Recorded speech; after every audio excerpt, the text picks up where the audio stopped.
Avez-vous déjà entendu parler de déconnexion au travail? La déconnexion au travail, c'est de ne pas être connecté à ses outils professionnels, donc courriel, téléphone, messagerie, en dehors de ses horaires de travail. La déconnexion permet de récupérer mentalement, de prévenir l'épuisement et aussi de retrouver un équilibre sain entre vie professionnelle et personnelle. C'est facile à dire, mais pas toujours à faire. Je vous partage quelques outils pour y arriver. Dans un premier temps, on peut clarifier nos limites. On peut se fixer des horaires clairs de travail. Donc, par exemple, de 8h30 à 16h30, pas de courriel les soirs ni les fins de semaine.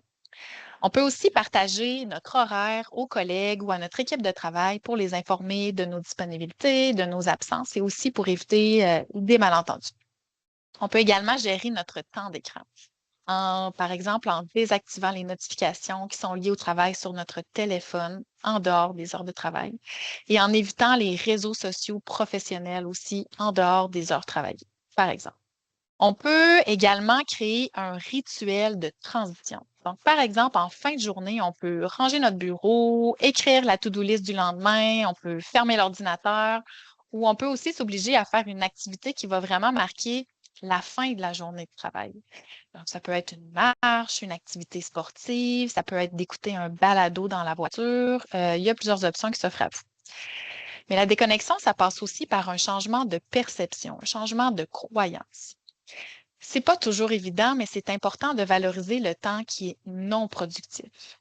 Être reposé, ça augmente notre efficacité. Il faut vraiment le voir comme un investissement et pas comme une dépense.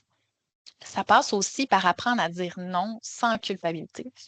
Parce que protéger notre temps, c'est pas un manque d'implication, c'est surtout une preuve de responsabilité. Il y a aussi des petits trucs qu'on peut utiliser pour mieux déconnecter. On peut programmer nos courriels d'avance. On peut activer les réponses automatiques pour prévenir de nos absences. On peut aussi parler de notre démarche avec notre équipe ou avec notre gestionnaire. C'est même possible, et ça s'est déjà vu, de voir dans des organisations la mise en place de chartes de déconnexion. Ce qui est important de retenir, c'est que la déconnexion, ça demande de l'organisation, mais aussi un travail sur les habitudes, sur les croyances. Ça peut prendre du temps, mais les bénéfices sont certainement durables. Si jamais vous avez envie d'en discuter, n'hésitez surtout pas à nous contacter.